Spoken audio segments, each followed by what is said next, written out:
Death's Other Dominion. This is Space 1999, Season 1. Man, this is another awesome episode. You guys are going to think that I'm a shill for Space 1999. I kind of am. If Space 1999 was coming out right now, every week, I'd be shilling big time for it.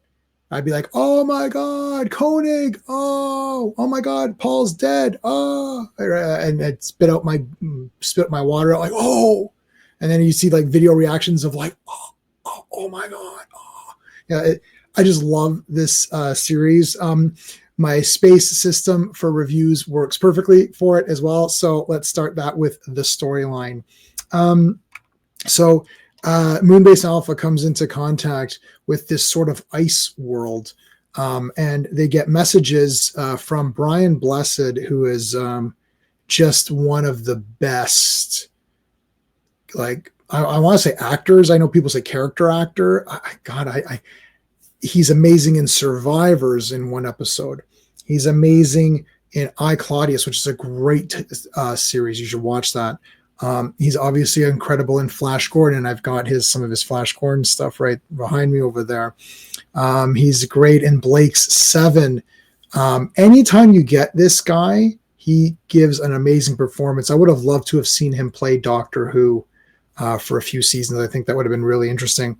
So he's a scientist, and then there's another character named Jack, and Jack is like kind of a mad guy, and he's like saying, no, Alpha, don't come. And Brian Blessed is like, oh, no, come. It's all good. It's all great. And you're like, all right, what's going on? So it's basically Koenig, Helena, and Victor who end up on this planet, and they come to find out that everyone there is immortal. So they've solved the mysteries.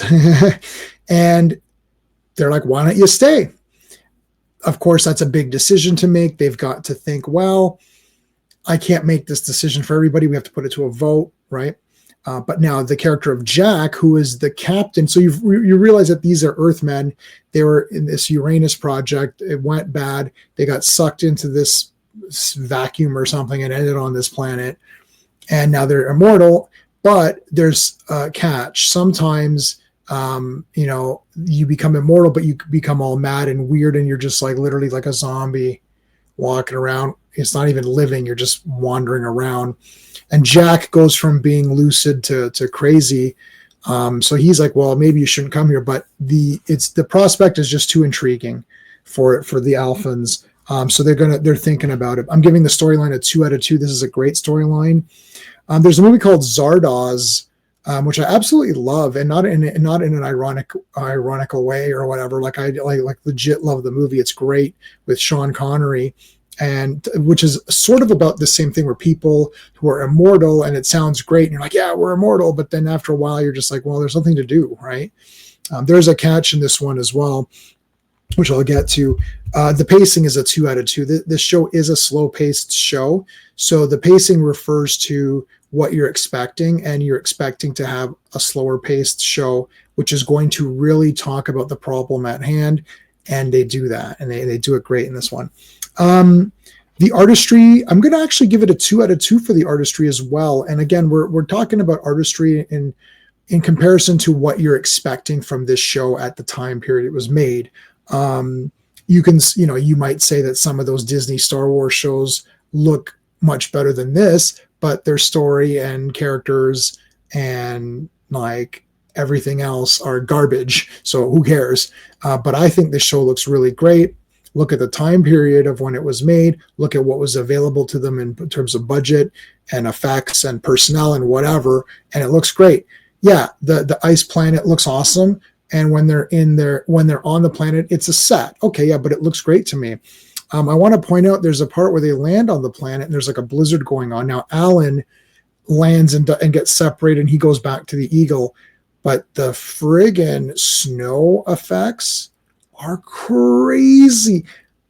Like, I don't know, like they're equal to Empire Strikes Back, man. Like the snow is insane.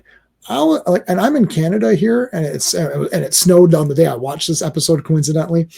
You guys are seeing these. You're seeing these videos way later. It was snowing, and I was like, man, like this is crazy. Like you felt the cold. So I think they did a great job on artistry in this one. I'm going to give the characters a big time, of course, 2 out of 2, because every character in this show is friggin' fantastic.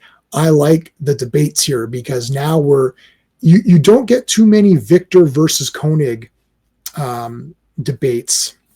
Usually Victor's on his team, but Victor's like, well, he's a scientist, like what are the prospects of like living forever? And what else can we figure out from these guys? And it's just too tempting. That's the problem. And Helena as well.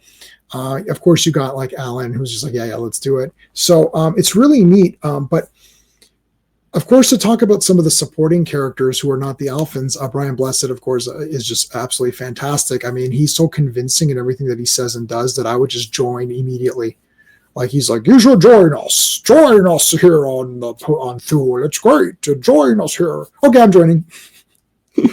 Gordon's alive. No, I feel like I would join immediately, right?